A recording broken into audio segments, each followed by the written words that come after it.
Para aqueles que a gente não teve a oportunidade de se cumprimentar, né, no café da manhã, mas é muito gostoso a gente estar nesse dia. Como é que passa esse aqui? Eu vim para lá, para cá, né? Nesse dia tão especial, né, que a gente está celebrando esse Dia das Mães. Para os nossos filhos, eles ficam felizes, né? Mas para nós que estamos longe das nossas mamães, para aqueles que já perderam a mamãe, né? A gente... Quero dizer para vocês que nesse momento Deus consola o nosso coração, né? E uma ligação, uma chamada de vídeo, o amor, né? E para aqueles que as mamães já dormiram no Senhor, como meu esposo, que nesse dia acaba sentindo aquela dor, né? Que Deus possa te dar esperança da ressurreição. Amém. Que você possa trazer, não nesse dia tristeza, mas sabe aquela lembrança boa dos ensinamentos que ficaram, daquele momento especial que você teve com a sua mãe, e tudo que você é hoje. Então se alegre por você ter tido, né, essa mãe, mesmo que ela não esteja aqui mais nesse mundo. E eu gostaria de nessa manhã, rapidamente, nós já tivemos aqui, né, muitas homenagens, músicas, e Deus, ele tem, não que Deus não ame o homem com o mesmo amor, né?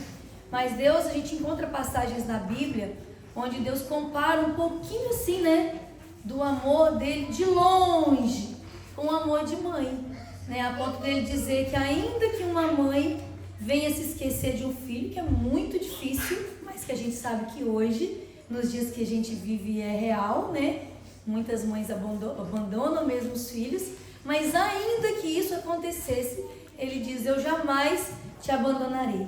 Porque é um vínculo muito forte, né? Para uma mãe, de uma mãe com filho. E Deus, ele deu essa missão especial para nós, para a mulher, né? E hoje eu queria meditar com vocês um pouquinho numa história muito conhecida, que é a história de Ana. Eu te convido a abrir a sua Bíblia no livro de 1 Samuel, no capítulo 1. Essa é quando a gente fala de maternidade, de oração principalmente, né? A gente se reporta à história de Ana. Mas antes, pode abrir sua Bíblia aí no livro de 1 Samuel. Antes disso, eu gostaria de compartilhar com vocês algumas informações assim para a gente contextualizar. Quando o Isaac me convidou semana passada para eu trazer a mensagem, eu fiquei pensando, né, durante a semana, o que eu vou falar, né? Sobre o quê? Porque o que a gente vive aqui às vezes é tão diferente, né? Eu como mãe aqui, eu passo algumas situações diferentes do que eu passava como mãe no Brasil. Não sei se só eu que sinto isso, mas eu vivo todos vocês. E eu fui ver um pouquinho como que está a nossa vida. Aí aqui, né? A nossa saúde, a saúde das mães. A gente fala muito da saúde da mulher, da vida da mulher, mas e da mãe? Da mãe, né? Então eu vi alguns artigos, peguei alguns dados que eu achei que é importante para nós. Só que alguns dados aqui são das mamães lá do Brasil. Então, olha só, saúde física e emocional das mães, e são pesquisas recentes sobre a realidade da maternidade. Como nós temos muitas mães, e muitas que ainda, né, estão aí, muitas grávidas, muitas recém-mamães, né, que tiveram bebês agora há pouco tempo. Então eu falei assim, nossa, quando eu fui lendo, eu falei assim, eu acho que eu quero compartilhar isso. Então, olha só, saúde mental materna e depressão pós-parto. Cerca de 25% das mães brasileiras apresentam sintomas de depressão no pós-parto. Não é aquela tristeza da oscilação, porque quando a gente tem neném, oscila o hormônio, então às vezes a gente chora, fica muito sensível, mas quando essa sensibilidade, esse choro persiste por mais de 4 semanas, isso se torna uma depressão pós-parto, né? A gente pode caracterizar como isso. E 25% das mães brasileiras têm esses sintomas. Tem uma pesquisa da Unicef que diz que uma em cada mãe relata sintomas de ansiedade e depressão no período depois que ganha o neném. E mais de 60% sente que não é boa o suficiente. Nesse número, apenas metade dos casos são diagnosticados, segundo a Organização Mundial da Saúde. E a depressão, ela afeta não só a vida da mulher, a autoestima, né? A sua alegria, a sua vida profissional, a sua família, mas também o desenvolvimento do bebê. E olha como que é interessante que só metade são diagnosticados. Muitas das vezes ficam em silêncio com essas dores. exaustão e sobrecarga emocional. Isso aqui, eu acredito que não é nosso caso. 97% das mães relatam sentir-se sobrecarregadas quase todos os dias. Só lá, não são vocês, né?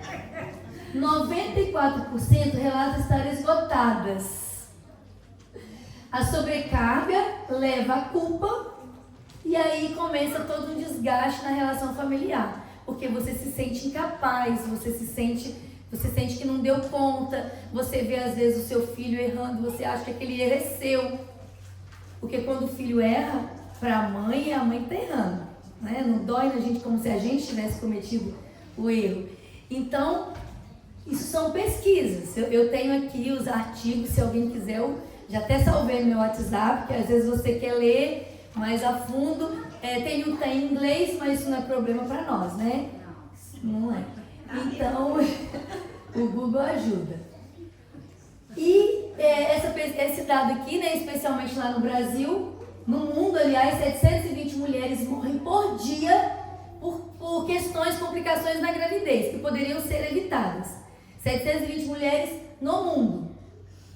E no Brasil, essa taxa em 2023 foi de 49,08 mulher por cada 100 mil bebês que nasciam. Mulheres morriam por complicações que poderiam ser evitadas, por falta de pré-natal e assistência ao parto. E lá no Brasil, né, isso aqui exatamente lá do Brasil, as mulheres que estão em áreas rurais, né, enfrentam maiores riscos, falta de saúde adequada, né, a desigualdade social. E aí a gente pensa assim, bom, isso aí é lá, isso não é para nós aqui, porque a gente não vive mais no Brasil. Mas eu não parei por aí, não. Eu quis ver o que acontece com a gente. Falei, deve ter alguma coisa. Alguém deve ter pesquisado as mães imigrantes que moram nos Estados Unidos. Por que eu sei disso? Porque como eu trabalho com essa área de ensinar o português para crianças fora do país, então eu sempre estou lendo alguma coisa relacionada à mãe imigrante, à mãe fora do país, os pais expatriados. Aí eu falei, eu vou dar uma pesquisada, porque se tem isso com relação à língua, deve ter com relação à saúde, porque de vez em quando aparece alguma coisa assim. E aí eu fui olhar, e aí diz assim, olha, nessa pesquisa tem aqui também, eu mando para vocês, mais de 50% das mães brasileiras imigrantes relatam ansiedade e preocupação constante. Somos nós não, né? As causas incluem saudade da família, insegurança migratória, principalmente agora, né? E o isolamento cultural. Talvez você não sinta o isolamento cultural, porque a gente vive em regiões que tem muitos brasileiros. Que você quer comer algo, você sai da sua casa e entra num mercadinho brasileiro, entra em um restaurante brasileiro e come. Mas isso não é a realidade de uma mãe imigrante que mora em lugares onde não tem uma população grande de brasileiros. Eu, por exemplo, em Mérida, eu andava 40 minutos para eu ir até o mercado brasileiro para comprar alguma coisa. E eu tinha um Walmart 3 minutos da minha casa, então eu ia lá. Não dava tempo na correria do dia, né? Então não é sempre. Eu tenho uma amiga que ela mora a 1 hora aqui na região do estado de New York, perto de Buffalo. Ela mora, vou falar direitinho, Buffalo, porque meu filho já olhou para mim. Ela tem que andar 1 hora, ela mudou de Filadélfia para lá, ela fala, Liz, eu não encontro nada, eu tenho que andar 1 hora para encontrar brasileiro. Então, algumas sofrem esse isolamento cultural, não tem aquele café da manhã gostoso, aquele cuscuz, aquela banana que a gente comeu hoje pela manhã, aquele pão de queijo, a gente está sempre comendo tudo isso, porque a gente está sempre junto, né? Medo de deportação e instabilidade econômica afeta diretamente o bem-estar emocional, porque aí vem a ansiedade, vem uma preocupação constante, a saudade gera muitas vezes uma depressão, né? A adaptação a um novo lugar, e não para por aí, vamos lá. O acesso à saúde. Muitas trabalham em empregos de alta demanda física, limpeza, cuidados infantis, não foi eu que pus, não, estava lá, tá? Queixas comuns, dores nas costas, porque a pesquisa foi exatamente de mulheres brasileiras que moram nos Estados Unidos, né? Queixas comuns, dores nas costas, alguém tem? Fadiga e exaustão física. Aí depois, o que dificulta o acesso à saúde? Barreiras do idioma, não fala a língua, dificulta o atendimento médico e o apoio emocional. E com isso, muitas vão atrasando os seus exames periódicos, a sua ida ao médico, né? O que é tão importante para a mulher, para a mãe. E a conclusão da realidade das mães imigrantes. As mães imigrantes enfrentam dupla jornada. Cuidar da família e sobreviver fora do país. Isso aqui sem falar daquelas que têm que fazer tudo isso sem o apoio do marido. Porque nem todas, você convive com muitas pessoas, você sabe que nem todas criam seus filhos com o apoio do parceiro. Algumas criam sozinhas os seus filhos e têm que trabalhar com essa jornada dupla e dar conta de passar por tudo isso e sobreviver. Enfrentam a solidão, o medo, a sobrecarga emocional e física, muitas vezes em silêncio, porque não tem coragem de se abrir. Tem medo da crítica, talvez aquela amiga, aquela pessoa, a pessoa da família com quem ela poderia conversar, está lá longe, com quem ela se abria, e ela não quer falar daqui para não preocupar, né, para não deixar a pessoa preocupada. Então, tudo isso em silêncio. E é fundamental fazer o que a gente fez aqui hoje, né, que é criar redes de apoio, políticas que acolham e cuidam dessas mulheres, né? Então, somente para a gente poder contextualizar com o que a gente vive hoje, né? Então, a nossa vida, quando eu disse assim que a nossa vida de mãe aqui é um pouco diferente, a gente é mãe do mesmo jeito, só que a gente lida com situações que muitas vezes no Brasil a gente não precisa lidar. Por exemplo, o suporte da família na sua maternidade. Nem todo mundo tem, como a Lídia tem, a avó aqui pertinho, né? A Margarete podendo dar suporte com as netas. Nem todo mundo tem a família perto. Isso é um presente de Deus, né? Então, quando a gente tem uma mãe que está longe, né? Um tio, uma tia que não está ali pertinho para te acudir, você acaba tendo amigos que são mais chegados que irmão, né? Que você liga e pede para buscar na escola, né, senhora? Assim, no meio da sexta-feira, né? E aí você lida com essa dor, né? Na solidão, porque você não tem todo esse suporte. Aquele início ali que você tem, que vem sempre alguém da família cuidar, ficar junto com você, quando você ganha o neném, né? E quando a gente está distante, a gente não tem tudo isso. E a gente passa por essas dores. E nós, como mães, a gente passa por toda essa solidão aqui. E no livro de 1 Samuel, a gente encontra a história de Ana, que é a história de uma mulher que passava também por uma dor, só que a dor dela é porque ela não podia ser mãe. E a Bíblia diz que, no versículo 1, que Eucana ele tinha as duas esposas, né? Tinha a Penina, que ela tinha vários filhos, aí descreve os filhos, né? Ana, porém, não tinha filhos, né? E todos os anos eles iam até Siló para adorar, para sacrificar o Senhor, onde estava ali Hofni e Finéias, né? Os filhos de Eli, o Eli era o sacerdote.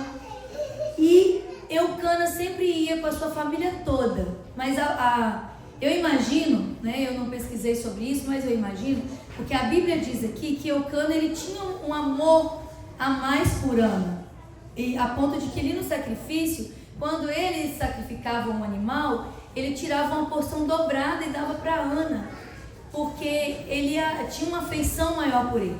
E eu imagino que depois de ter o casamento há um longo tempo e Ana não ter filhos, ele se recorriam, né, a uma segunda esposa para que ele tivesse a geração, e Eucana fez isso. Mas a esposa que ele amava era Ana, mas Ana não tinha filhos, e certa vez a Bíblia diz que ele disse para ela, né, não sou eu melhor do que 10 filhos? Eu não estou aqui do seu lado, eu não te amo, né, eu não sou afetuoso com você. Só que Ana vivia em uma época, em uma cultura, onde maternidade era vista como a principal missão da mulher. Nós estamos aqui celebrando o Dia das Mães e a gente tem essa missão na nossa vida, mas naquela época era a principal função da mulher, missão da mulher era ser mãe. Né? Ela já crescia, já aprendia ali, sendo preparada para ser mãe, para cuidar ali do filho, para criar sua prole e muitos filhos. E quando uma mulher não tinha filhos, naquela época, acontecia como acontecia com Ana, no versículo 6 ou versículo 7, diz que porque o Senhor tinha deixado estéril, sua rival, Penina, provocava continuamente a fim de irritá-la. E isso acontecia ano após ano, que era o momento que se encontravam, na adoração. Sempre que Ana subia à casa do Senhor, sua rival a provocava. E ela chorava, e ela não comia, ela ficava angustiada, triste, depressiva, ansiosa, com uma dor, com uma amargura na alma. E Eucana, seu marido, lhe perguntava: Ana, por que você está chorando? Por que você não come? Por que você está triste? Será que eu não sou melhor para você do que 10 filhos? E aí, certa vez, quando eles estavam lá em Siló, quando terminaram de comer, o sacerdote estava sentado à porta do templo numa cadeira, no santuário, e Ana se levantou com a alma amargurada e chorou muito e orou ao Senhor. Todo ano era a mesma coisa, e dessa vez Ana estava tão triste, tão angustiada, porque ela sentia esse sentimento de profundo fracasso, sabe? Julgamento, zombaria, muito comum de mãe sentir, A gente sente muito esse sentimento assim, quando você olha para trás e olha para o seu filho, você pensa assim: nossa, eu não fiz isso, ou eu poderia ter feito, ou eu fiz isso que eu não deveria fazer. Então, continuamente, a gente está se culpando, a gente está se cobrando, a gente acha que a gente fez pouco, a gente sempre acha que deveria ter feito mais. Toda mãe que você perguntar, ela sempre vai achar que poderia ter feito um pouquinho mais. Mas Ana, ela tinha um sentimento de profundo fracasso, sabe? Na vida dela. E aí, quando ela chega ali e começa a orar, a Bíblia diz que ela orava silenciosa, talvez até chorando, e só a sua boca que mexia, porque ela orava com o coração, E quando ele viu tudo aquilo, ele pensou que ela estava bêbada, que ela tinha tomado vinho, e que ela era uma mulher vulgar, que estava ali, blasfemando o templo. E ele foi até ela, naquele momento, e a gente conhece a história, que ela disse para ele: não, meu Senhor, eu não estou embriagada, que eu tenho uma amargura na minha alma muito grande, eu tenho uma tristeza muito grande.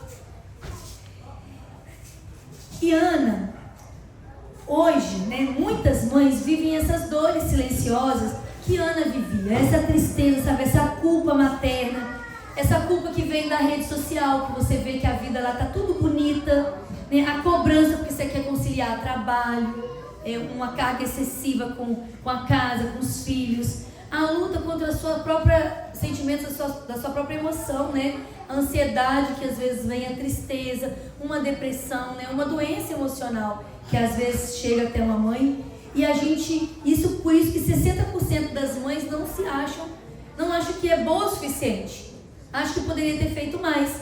E a gente vê na história de Ana que ela vai com amargura de alma e ela se derrama aos pés de Deus. Ela orou, ela chorou muito e ela falou: eu sou uma mulher atribulada de espírito, eu tenho derramado a minha alma perante o Senhor. No versículo 10 ao versículo 15, ela tem esse diálogo com o sacerdote Eli, e ela fala isso para ele. E ela fala para ele: olha, eu estou angustiada, no versículo 15. Eu não bebi vinho, nem bebida fermentada. Eu estava derramando a minha alma diante do Senhor. Não julgue sua serva. Eu estou orando aqui até agora por causa da minha grande angústia e da minha grande tristeza. Porque Ana, ela não escondeu a sua dor. Ela orou com sinceridade, com lágrimas, sem máscaras. E essa postura nos ensina que Deus valoriza a nossa autenticidade. Ele consegue ver a nossa dor. E muitas vezes a gente esconde essa dor que a gente sente. A gente chega na igreja, os amigos perguntam se está tudo bem. E mesmo que não esteja tudo bem, a gente não tem coragem de falar.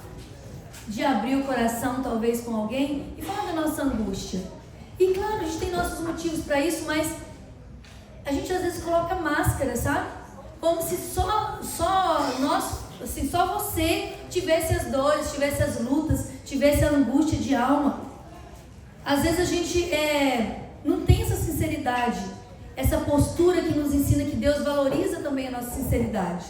E a gente vive um tempo em que muitas mães tentam esconder suas emoções, porque a gente tem medo de crítica, tem medo de parecer fraca, tem medo de que as pessoas cobrem: nossa, mas na minha época não era assim. A gente tem medo das cobranças, tem medo das críticas Mas o coração de Deus se move diante da verdade. Ele não quer perfeição. Ele não quer a minha perfeição como mãe. Ele quer a minha sinceridade e a minha verdade. Que a gente não dá conta de tudo. E que tem coisas que eu não vou conseguir fazer como a minha mãe fez. Ou como alguém fez, né? Ou como alguma irmã na igreja faz tão bem. E eu não vou conseguir fazer. E pronto. Mas tem coisas que eu faço muito bem. Então Deus, ele não exige de você como mãe a sua perfeição. Ele exige a sua sinceridade. Ele quer saber de como está o seu coração. Ele conhece a nossa dor. E muitas vezes a gente faz isso através da rede social, né? A gente posta coisas lindas, mas por dentro do nosso coração está doendo. E a gente vê as pessoas, porque ninguém mostra coisa ruim no seu feed, né? Só mostra o que é bom ali. Só quer mostrar o que é bom. E a gente acha que a vida do outro está muito bem. Aí uma mãe posta um tempo ali brincando com o bebê ou com o filhinho e não sei o que lá e tal, e você já olha aquilo e fala, meu Deus, essa semana eu não parei ainda para sentar para brincar com meu filho. E aí a gente começa a se cobrar. Deus ouviu Ana e restaurou a sua identidade. Aquela mulher triste, com amargura, com dor no coração, com profunda tristeza, com profundo fracasso, com sentimento de que não era capaz, de que não tinha feito o suficiente. Deus restaurou. E através do sacerdote Eli, Deus falou, Deus vai atender o que você quer. E uma coisa que me chama a atenção nessa história sempre, é que quando Ana fala para o sacerdote Eli o que ela sentia, ele não quis nem perguntar qual era o problema dela. Ela não conta para ele que ela queria ter filho. Ela não conta. Quando ele viu que ela estava ali triste por algo que estava no interior dela ali, incomodando, né? Uma emoção ruim que ela estava sentindo, ele não fica insistindo para saber o que é, para partilhar com talvez lá com os levitas, não. Ele simplesmente ora com ela, abençoa e ela foi em paz. Porque às vezes a gente encontra alguém, né, uma mulher, uma mãe na igreja triste, e a gente às vezes acha que é com a gente, né? A pessoa está triste, é comigo. Nossa, fulano nem falou oi comigo hoje. E ele foi e perguntou o que estava acontecendo, ela não falou. Ela só falou que não estava bem, foi suficiente para ele dar uma palavra de paz. Então aqui nos ensina também como abençoar a vida do outro na igreja. Quando você olhar e ver que talvez aquela mãe, aquela mulher não está bem, chega perto dela, né? Só pergunta se ela precisa da sua oração e abençoa a vida dela. E ele não julgou. Depois que ela falou, ele não julgou mais. Mas só porque você não tem mãe, você não tem filho, mas você nasceu estéril e tal, você é amaldiçoada, porque assim era vista a mulher.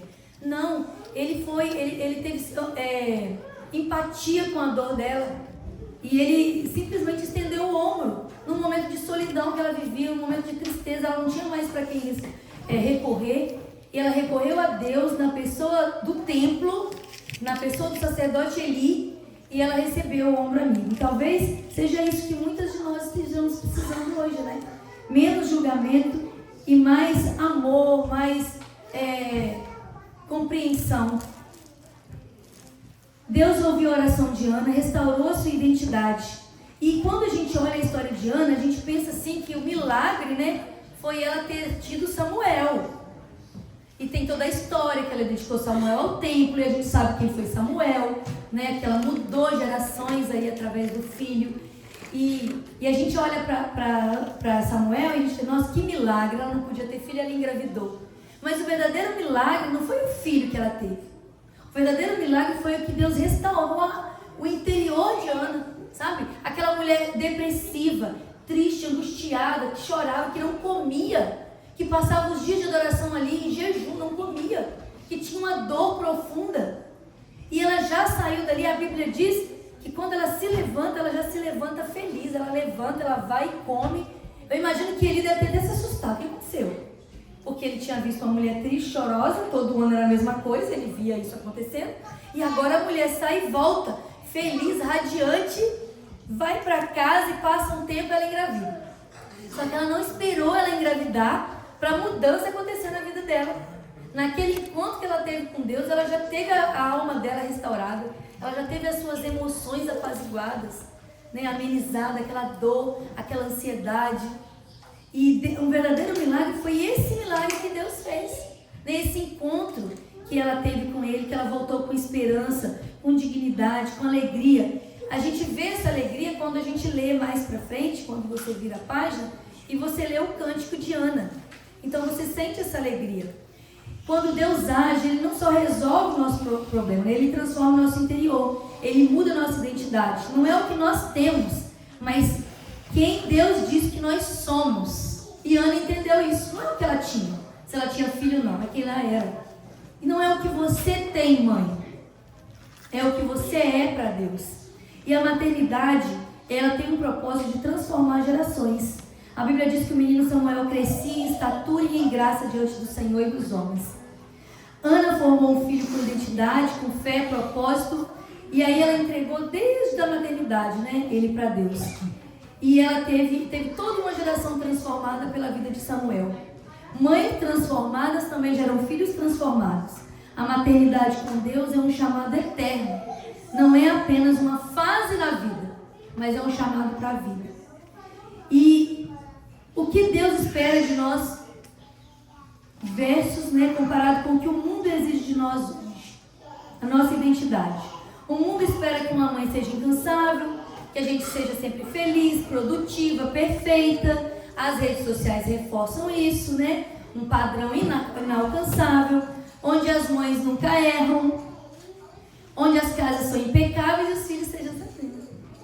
Os filhos estão todos sorridentes, tudo quietinho, igual os meus. O mundo espera isso, mas Deus vê diferente, porque Ele não exige perfeição. Deus espera o coração, Mais tarde, Deus disse isso para Samuel: Samuel, Deus olha para o coração, você está olhando só para a aparência. Deus vê diferente. Então Deus não espera que você dê conta de tudo, mas Deus espera que você confie nele. Ele te chama para descansar, não para competir. Entendeu isso? Se você não lembrar de tudo que eu disse aqui, lembra disso. Deus te chama hoje, mãe, para você descansar, não para você competir. Seu valor não vem do que você faz, da sua performance, mas do amor que Deus tem por você. Ana começou a história dela com lágrimas, mas ela terminou com canções. E o Deus que viu Ana ali na tristeza dela, é o mesmo Deus que vê você. É o mesmo Deus que está conosco hoje. O fim de Deus é sempre melhor do que o começo. E se hoje você, por acaso, em algum momento hoje você vive um momento como o de Ana, de choro, de tristeza profunda, Deus já está escrevendo um cântico para você como o de Ana. Talvez você possa estar como Ana, cansada, invisível, incompleta, mas Deus te vê lá do céu. Ele te chama pelo seu nome, porque Ele não esquece de nenhuma de nós. O nosso valor não está no nosso feito, na nossa comida, na nossa casa arrumada. O nosso valor está no fato de que nós somos amadas e escolhidas por Deus. Amém. Erramos muito, perfeitas não somos e nunca seremos. Mas hoje nós precisamos derramar nossa alma diante do Senhor e receber a paz daquele que tudo vê. E eu gostaria de terminar lembrando de uma história de uma outra mãe chamada Agar, que vocês conhecem muito bem a história, que viveu a situação inversa de Ana, porque ela foi a serva que foi escolhida para dar um filho a Abraão, porque a esposa de Abraão era estéril. E no momento de mais angústia de Agar, quando ela tinha fugido, quando ela estava no deserto, a Bíblia diz em Gênesis, no capítulo 16, no versículo 17, a Bíblia diz assim, que Agar, ela diz para Deus: Tu és o Deus que me vê, pois dissera, teria eu visto aquele que me vê? Então Agar, naquele momento em que Deus se encontra com ela no deserto, Deus a conforta e ela diz: Tu és o Deus que me vê. Assim como Ele viu Ana, assim como Ele viu Agar, Ele vê a cada uma de nós, aqui, no lugar que a gente mora, fora do nosso país, nas nossas lutas, na nossa intimidade, nas dificuldades que nós encontramos, nas barreiras e limitações que a gente encontra pela outra cultura, pela linguagem, por outra língua. Deus, Ele olha para nós como seres únicos.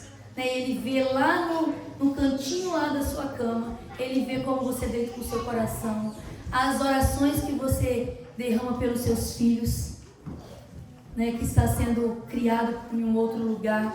Ele vê as suas dores, aquelas que deixaram algum filho no Brasil.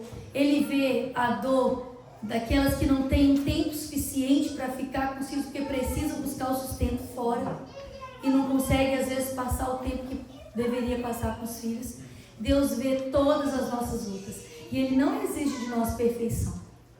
Ele exige que a gente se aproxime dele com um coração sincero como o de Ana, mostrando como está o nosso coração, demonstrando a nossa dor, demonstrando as nossas fraquezas, mas pedindo sempre que Ele complete em nós aquilo que a gente não consegue, que falta. Amém. Então, nessa manhã, vocês, mamães, né, que nós, que eu, que você, nós possamos carregar no nosso coração essa certeza que Deus, Ele nos vê de uma forma muito especial e Ele nos valoriza com um amor que vem só dele. Não pelo que a gente faz, não pelo que a gente tem, mas pelo que realmente nós somos. Amém. Que Deus te abençoe e que você tenha um feliz Dia das Mães. Amém. Gostaria de convidá-las a colocar em pé.